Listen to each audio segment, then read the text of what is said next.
Hello and welcome to the video series where I decode some of the common dancing tropes that we use when we talk about how to dance better.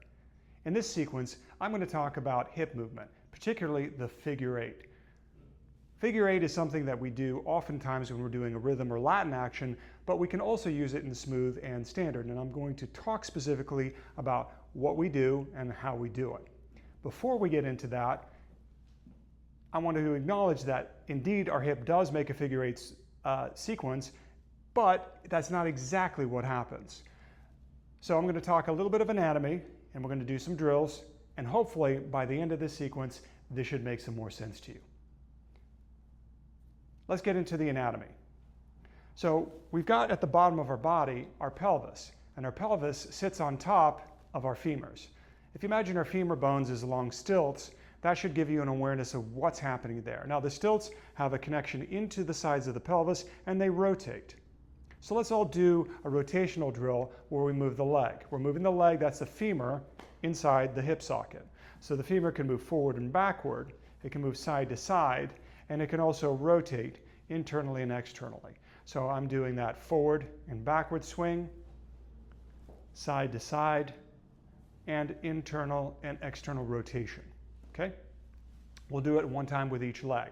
Forward and backward, side to side, and internal and external rotation. Now the fun part is when you're doing anything balancing on one leg, balance may become an issue, as I just demonstrated absolutely effectively and fell off balance. So you try that and see if you can stay on balance.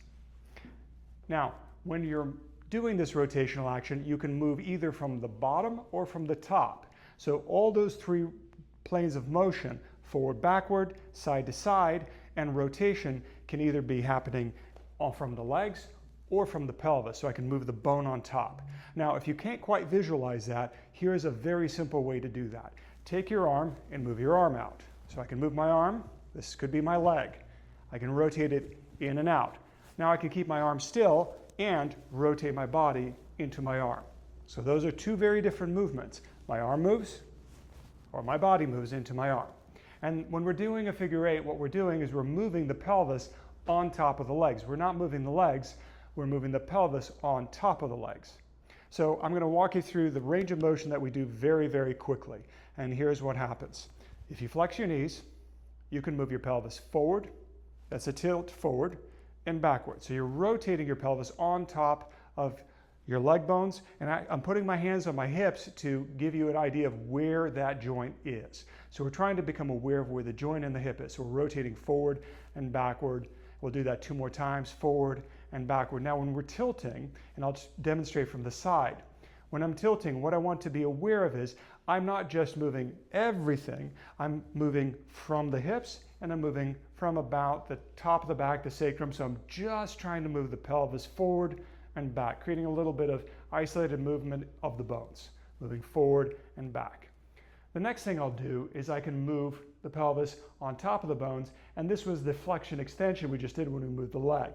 Now I'm going to move the pelvis, rotate my body forward and rotate back, forward and back, forward and back. This gives me an awareness of where my pelvis sits on top and how it can move in that plane. Next we go side to side. So we take the hands, put them back on the hips, and we move laterally across and across. We do that 2 more, 2, and last time across and across. What I'm doing is I'm moving the bones, remember, of the pelvis, so they sit on top of the legs, and I'm moving across and putting it on one leg and across on the other. Next we're going to do is rotation. So I can rotate. One side forward, the other side will rotate back. One side forward, the other will rotate back. Now, when you're doing this, one thing I want you to notice is that your knee is going to want to bend as you rotate one side forward. Now, if we do too much leaning, we're changing the angle of our pelvis. We want to keep everything relatively even, so imagine it staying parallel with the floor and just rotating around.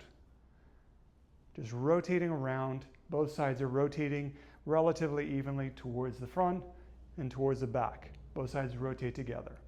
Now, here's a difficult one for most people. We hold that rotation and we shift diagonally forward to the front foot. This is going to be a bit hard in the beginning, and I'm going to demonstrate it from a different angle. Back, I'll shift forward and back. So if I change the angle where my feet are facing front, but they're parallel. I rotate one side of my body forward, and I shift towards the front of the foot. And then I shift towards the back of the other foot. So I'm going diagonally forward across my feet, diagonally backward across my feet. So if I rotate the other direction, you'll see it from a different angle. I go diagonally forward to the forward part of my foot and diagonally backward to the back part of my foot. Now the key is remembering we're moving both sides of the pelvis at the same time. We're not moving each one trying to move independently. I'm moving diagonally forward and diagonally backward. We can do this 2 more times, diagonally forward, diagonally backward, diagonally forward, and diagonally backward.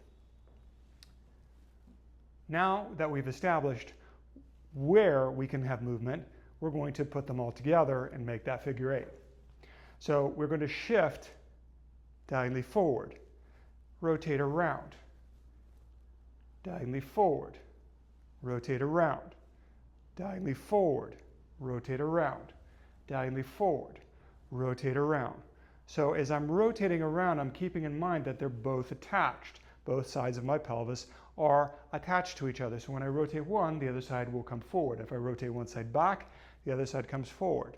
And I'm also trying to make the rotation happen around the joint.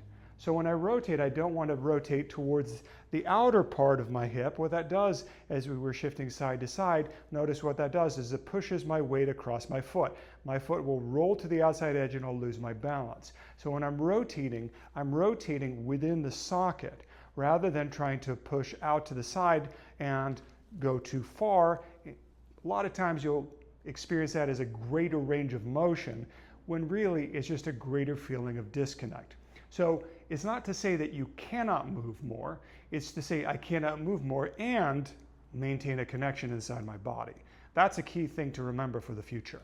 Now we're rotating and shifting, and rotating and shifting, and rotating and shifting. And what I'll notice is the weight on my foot is going to shift around. I should notice also the flat part or the arch of my foot is flattening. So I'm flattening my feet down as I'm rotating and shifting. As I shift forward, it flattens down. As I rotate, it's going to move around but stay flattened. When I shift to the other side, it'll flatten down a little bit. And as I rotate, it'll stay there because I'm increasing the pressure in my foot.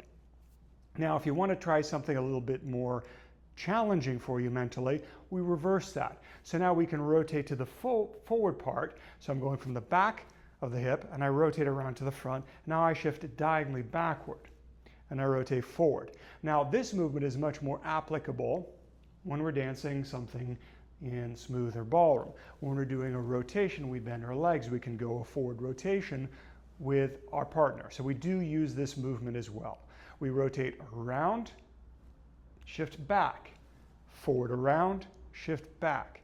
So when we're rotating, once again, we're trying to stay within the confines of staying on balance and see how much range you can have within the joints themselves. So we're trying to make sure the rotation is happening inside the joints of the leg and the pelvis rotating on top of it. See how much you can do and see how much balance you have. See how that works for you and have fun applying that to your dancing.